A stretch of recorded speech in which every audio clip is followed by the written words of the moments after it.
And the thing that I wasn't able to highlight in the study, but that was salient in the questionnaire as well as the qualitative data, is this notion that they were students first, athletes second.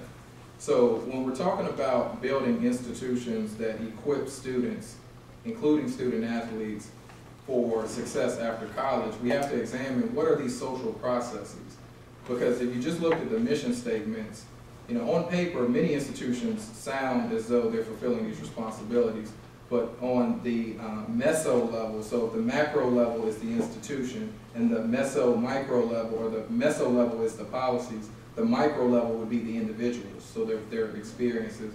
And then the cultural context. So we're looking at, or I was looking at, these institutions were founded with a distinct mission that included providing educational opportunities for black students during a time when black students were denied educational opportunities at other institutions. Even today, in the 21st century, these institutions provide a significant service in terms of social capital, educational opportunities, professional development. So that was the cultural context I was examining. So different things such as the homecoming event, the Midnight Madness, different alumni events on campus that were, in terms of back to the institutional arrangements, they were fulfilled by individuals who shared a common social and cultural background as the participants. And so I was looking at how the interplay between these relationships, furthermore with the institutional, the other components, the actions, actors, and meanings, it similarly reflected that. So when we're talking about actors, I'm looking at all of the institutional actors at that institution. How did those actors reinforce the actions, the policies in their informal practices? Therefore, how did that influence the meanings of their experiences? Because when you're talking about persistence in college, whether it be in an athletic context or academic context, you want to understand what causes people to persist and what causes levels of attrition. What about their experiences within that context is there? And what I found in this study is that there was a level of congruency between the student athlete's self-identity prior to enrollment and their experiences at the institution. So it wasn't as if prior to enrollment they felt like they were labeled with, I'm the dumb jock because I'm a black male athlete. Then when I go to school, that's reinforced in the classroom by my interactions with teachers. All the coach wants me to do is show up and play the games. He just wants to keep me eligible. At this institution, they said, you know, nearly one-third went to predominantly white black high schools. So this notion of collective uplift was indicative in their pre-college experiences. And when they enrolled at the historically black college, that institution reinforced those positive self-identities, this notion of a strong work ethic, and then an appreciation for not only their culture, but also diverse cultures. So this idea of promoting academics first, and I guess a couple of your findings show that the athletes sort of identify themselves as students for the first one, and athletes. Do you think that's by design or by default? And Can you clarify? What I'm basically asking is, if they were successful, I don't know if they were successful or not. Right. Were they successful, you think? They advanced in the postseason tournament. They didn't qualify. The football team historically has been strong. They had a winning season there were 5 games over 500, but it didn't meet the expectations of the institution. So traditionally they go close to 11-1, 12-0. This year they were 8-3. The basketball team. So there is an expectation. The expectation for excellence, yes. This institution has a rich history of athletic excellence, not only in terms of their championships at the conference level, presence at the national level, as well as a small number, relatively speaking, who move forward or ascend to the professional ranks. So athletics is a big part of the institution. Yeah. So the question is, if there is this, when we talk about social actors, if there is this expectation for them to sort of be successful athletically, then what is also sort of in conjunction or key factors for them not to then take on this athletic identity? You follow what I'm saying? There's something that's going on at that HBCU. Plus, you know, let's say at the University of Georgia, some of the research highlighted talks about how this thing Right. Another white institution where they have higher athletic activity. Right. And say I can make those student activities. I think a part of it too, and participants, and this is an area that I would like to extend when I talk about my research agenda and moving forward. When you highlight the difference in terms of their experiences, a part of it is in the recruitment piece. So when student athletes are recruited, by and large, the black male student athletes here in football and basketball recruited here, primarily they're recruited for athletic purposes. You're a talented athlete at your school, we'll make sure that your grades are enough to get you admitted, but primarily we want you to perform athletically. At this institution, the players talked about how the coaches, in order to sell them to come to the school, it wasn't that, hey, we've got banners in the rafters, it's that you're coming to an HBCU. You're going to be supported. Not only are you going to be able to play ball, but we're going to help equip you and support you to move forward beyond that. So it's the recruitment to the institution that starts that socialization piece. Then while they're there, the interactions, have the mandatory study halls, 10 hours in season as well as out of season, the advisors checking up, throughout the year, the communication between the athletic department and the academic advisors, all of that reinforces that. So it's prior to enrollment when from the point that these individuals are recruited plays a significant role in how they identify themselves. Because even if the institution says, hey, we're going to make sure you get a degree and we're going to help you, the players see beyond that. They know what the bottom line is. If I'm not performing athletically, by and large, my scholarship here may be revoked. The players in the study didn't reflect that. They said, I'm at a HBCU first. I am a student athlete at a HBCU as opposed to I'm an athlete at the University of Georgia and I also have to take classes. Oh, Mr. Judge, do you think that the black athlete who was recruited to HBCU has an element of resistance to the establishment and see their counterparts in government white institution being exploited? That's one question. Two, is the student self an agent or resistant to this dominance in society? I think so, and what I'll highlight here, and I just want to highlight my colleague Christopher Johnson. He's a graduate of HBCU, FAMU, and what we talked about when we talked about crosses and aggressors theory, what I found in regards to that notion of sites of resistance is that participants typically don't feel that that feeling of resistance until they have an encounter with racism.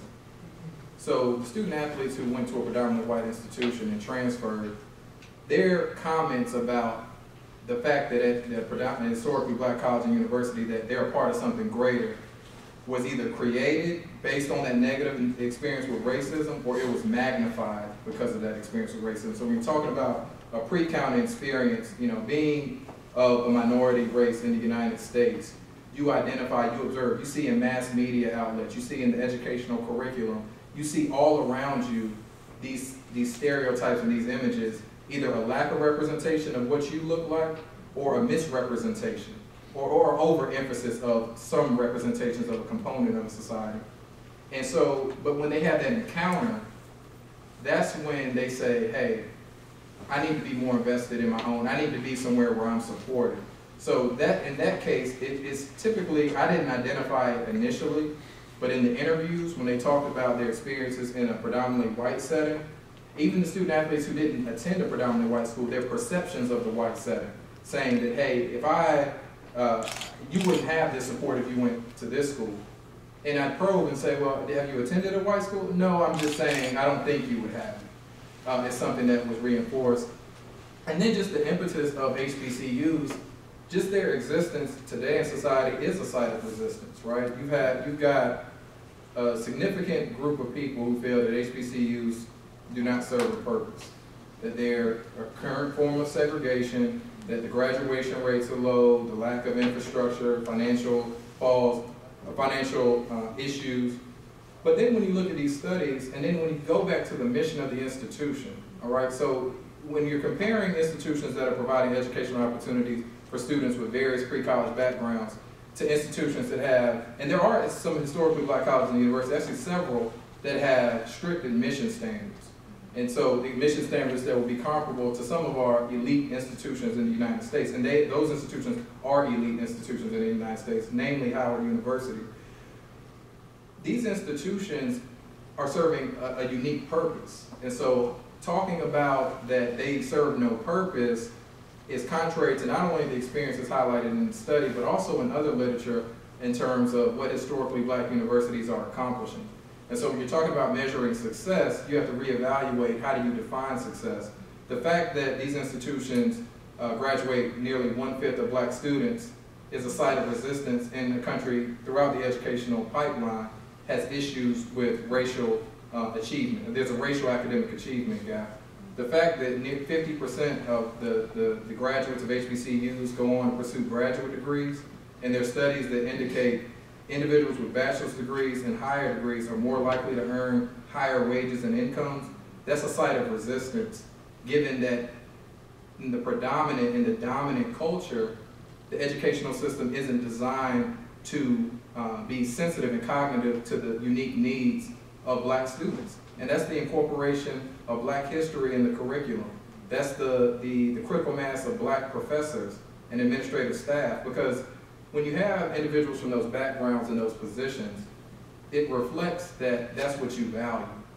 So if I attend an institution and I don't see anybody that looks like me, in my mind, particularly if it's an educational institution, I don't necessarily belong here. People like me don't belong here. But if I'm at an institution where all I see is black, or at least I have people who not only look like me, but outside of class interact with me, connect with me, and support me, that's a site of resistance, because within our overarching educational system, that type of support is lacking. And that's based on systemic issues of racism in this country, and this notion of racial superiority in regards to European Americans and perceived inferiority of African Americans. One final comment. Perhaps in the data sources to help me, I guess, if you have map it out, it's easy to map it out. So you have the map there, you have the connection. It's easier to understand the narrative that comes after that.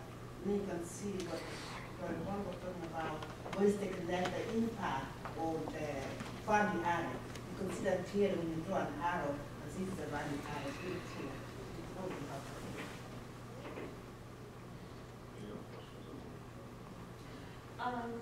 Just something I thought about in terms of the findings that I might have misunderstood what you've written, but I found it striking that it's not just about the race piece, right? That there's congruence around similar worldviews and ways of being. Forms of communication. Right, so that also seemed to be very important to your work, that it wasn't just about seeing someone that looks like me in terms of the hue of their skin. Right. So, okay, that was, I don't know, that just struck me as very interesting, maybe something to pursue, or how you were thinking about that. I know you have a section on the future direction of your work. Right. So, yeah, that perceived congruence, the hue of the skin is an initial signal, but it's the interactions and it's the understanding of that. So, and I want to make clear to everybody, it's not that you would need to have the same demographic makeup of a historically black college and university to duplicate these efforts. What you would have to have is the same ethic of care, the same awareness of cultural background, the same sensitivities to histories. So for example, one of the transfer student athletes transferred from actually a Division I SEC school. He talked about at that school, when he was there, if he told the teacher he had to miss for athletics, it was just dismissed as, well, you know, I'm sorry, athletics is not important, I don't care what you have to do.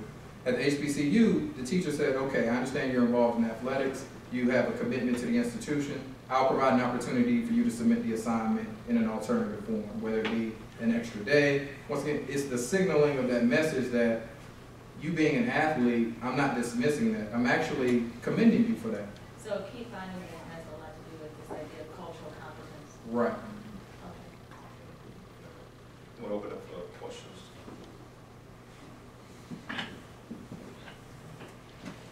It kind of goes off of what Dr. Hawkins was talking about, but do you see the fact that it's it fosters a better environment in historically black universities as a function of structure, as far as like the NCAA and how in Division I schools like this, they don't necessarily promote being a student athlete as being a student first. They promote it as, oh, well, if you want to stay in as a basketball player for 1 year, you can go to the NBA. Or if you want to stay as a football player for 3 years, you can go to the NFL. Right. Do you see it as more a function of structure and exposure in like bigger schools, like Division I schools, or more of, like you said, the culture of being around people that, like, you know, and are familiar with you?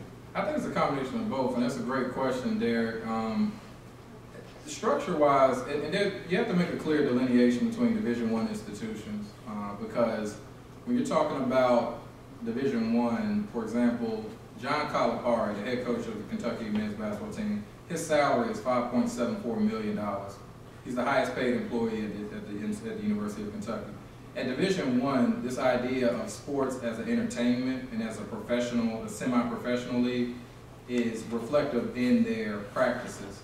So that structure, that has a tremendous impact on the academic achievement of not only black student athletes, but all student athletes, is that my purpose at this institution is to entertain, sell tickets, and keep television ratings up. So that's a part of the issue, is that if you're saying in your mission that you're about educational development, but you're paying the coach more than you're paying the faculty, that signals the wrong thing to students. So that's a part of the issue. When you look at Division II, Division III institutions, these institutions don't have the financial capital to even leverage that type of influence. Now, you see remnants of it, so it doesn't mean that it's non-existent, but it's not as prevalent, and it's because these institutions are committed to the educational piece, is that we're an educational institution. If we were going to be a professional league, we would file for professional status like the NFL, MLB, NHL, and NBA, but that's not why we're here. Athletics is an integral part of the educational experience. However, even if you change that structure, without that cultural congruence component, ethnic minorities, particularly black male student athletes, would still experience, or my contention is that they would still experience adverse outcomes. Because in order to, and this is another piece that several HBCU alumnus have said, including my colleague, Mr. Johnson, is that a lot of times students don't care what you know until they know that you care, right? So if I'm presenting to you in the classroom and you're telling me about a reason why you're missing class, and I say, you know, okay, I brush you off, you're less likely to, if I ask you to volunteer for something, you're less likely to be engaged. So the structure of it is important, and that's where it gets back to the mission piece. What is your mission? How do you reflect that mission? Is what you're doing, are those practices reflective of your policies and your purpose? The other piece is that if you're trying to reach a diverse group of students, and that's an assumption that all institutions are. The assumption being that if you're truly into providing opportunities and taking into account systemic inequalities, you have to have that cultural congruence piece. You have to have research, like several scholars in this room are conducting, to help identify ways to bridge that gap. So it's not just a matter of the skin color in terms of increasing enrollment and increasing faculty and administrative presence. That's a part of it, because once again, that signals what your values are. Similarly with gender. Okay, so if you were looking at gender issues, that would be the same thing. If all males were teaching at institutions of higher education, what does that signal to female students, right? That I don't belong here, or I'm not capable of fulfilling these positions. Somebody like me is not. But it has to be a combination of both. And I think that's where a lot of institutions are missing the point. You know, some institutions say, hey, you know, we're about the education. I don't understand why this group of student athletes aren't doing well. Maybe it's something to do with their individual efforts or their pre-college backgrounds. But then you have other institutions like the HBCU in this study that we know some of these students are academically unprepared, but we take that into account and we help them develop during the time while they're here anyway. You're not a failure because you didn't get a 1600 on the SAT. You're not a failure because, you know, you didn't have a 4.0. You know, we're going to help mold you. You have a gift. You have skills that can be developed. And I think for athletics, that's a key piece. I mean, even in my personal experiences, a part of my overall development and my confidence in myself stems from my athletic experiences. I still apply the same mentality I applied when I was playing point guard growing up to how I applied to being an instructor, to my research. I mean, there's certain things that are within an athletic context that can be transferable, institutions have to do a better job of connecting that transfer and reflecting that to their student athletes. I have a question. Joe, you've done all this work. So what? Is it going to sit on a shelf in the library? Or your friends are going to read to see how dissertations are done? So what? You mentioned that you want to be a part of the solution. Mm-hmm. My question is twofold. Mm-hmm. What is the solution? You've given recommendations of what could it be. But how are you going to assure that the solution actually happens? Because it impacts so many of our folks. And by that impact, it could do even more for everybody. Because what's good for us can also be good for others. Absolutely. So the second part of my question is, what are you going to do in the future to assure that it happens beyond this moment in time? Right. Thank you, Mom, for that. and you can do it succinctly. You can do it. Succinctly, right. I'm working on it. Leave it to her to give the hard one.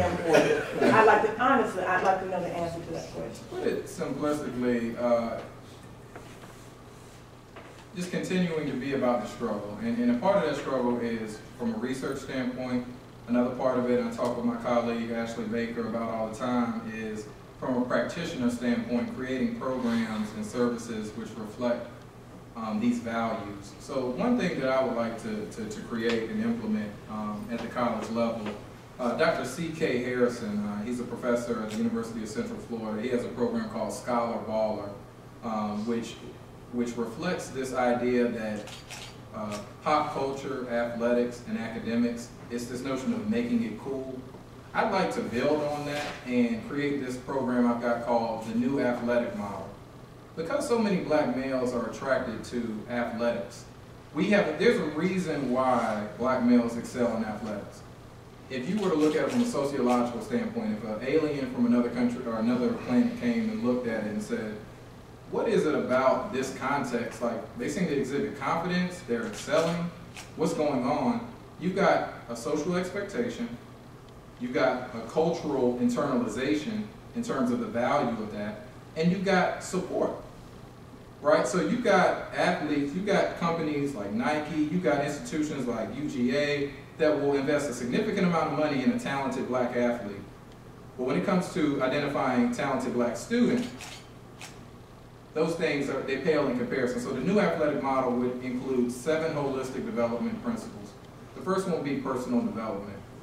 Personal development focuses on having identity or self-awareness assessments and talking about a person beyond their athletic identity, helping get to the deeper meaning of their identity and helping them to realize their potential beyond just being an athlete.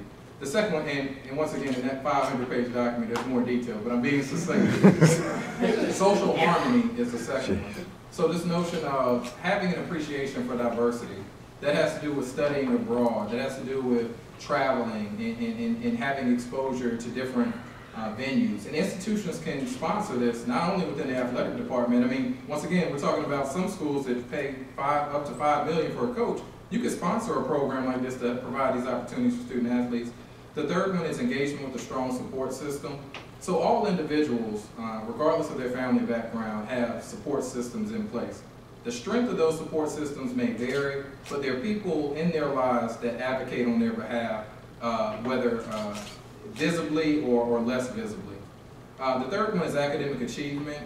So this idea of providing students, athletes, with the academic support that they need to excel, helping them to see that just like, and I have a statistical accountability recommendation that I have as to where you reward academic achievement and attendance, similar to how you reward like the annual sports banquet where they give the MVP for the athlete who did the best. You would have a statistical accountability system that looked at not only their academic performance, their attendance in class, their participation in extracurricular activities, their peer tutor evaluations, The last three components of the new athletic model, the holistic development principles, will be career aspirations, time management skills, and level of organized religion / spirituality.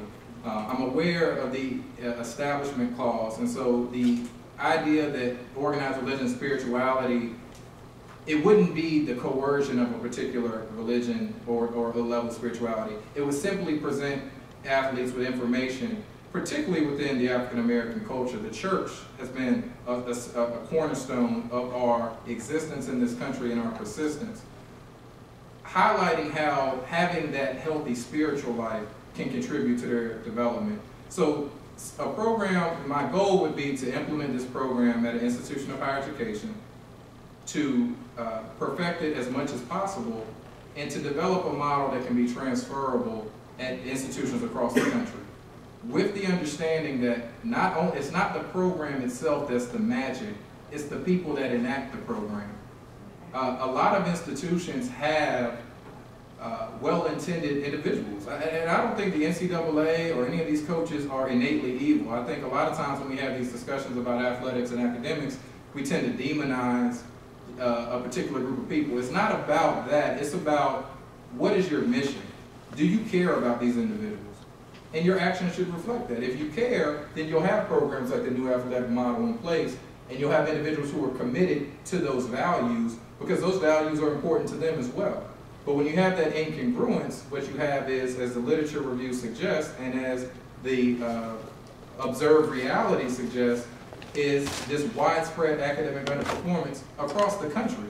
And this is over years. You know, you would have to think that there's something innately wrong with these individuals, which by presence of several of my colleagues in the room, that there's not something innately wrong with the color of your skin or your cultural background. It has to do with your personal motivation, but it has to do with the support system, and it has to do with messages that you're sent from an early age as you're growing up.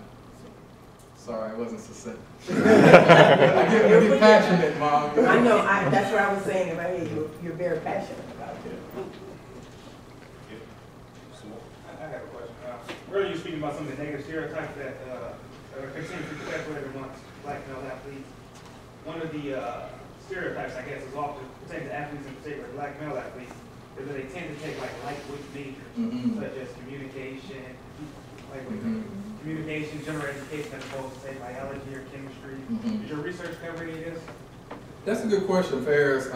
What I did notice, there was a level of academic clustering identified in the SACEQ, and that's another reason. So the purpose of having a quantitative instrument is that you're able to identify themes that may not be as salient within an interview context, right? So within an interview, and for the purpose of my study, I had a semi-structured interview. So primarily, we have core topics that we're talking about, but depending on the responses, we're able to shift it. Not only me, but the participants are able to shift the discussion. But it's still limited to the thoughts in that room. However, when you construct the instrument, you have more time to kind of think about these things as academic clustering. So there were some remnants of academic clustering in the health, physical education, and recreation major. My contention, as far as I know, as to why that may be, is that some of the coaches were actually academic advisors, and so that may be a part of, encouraging some of these individuals to pursue those type of majors. But that piece, to me, would be important to look at what are student athletes, what are their perceived majors prior to enrolling. Because I was a non-athlete and I shifted my major 5 times when I was in college. And then I ended up double majoring in recreation administration and sociology.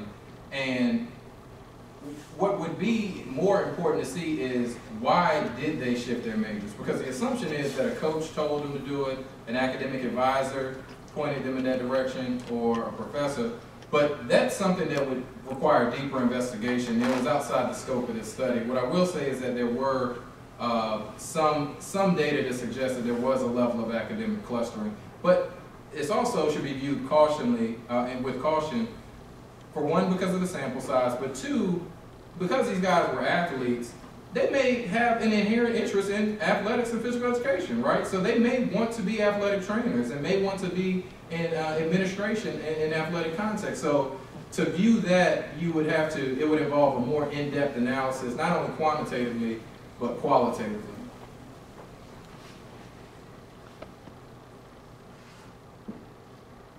Other questions?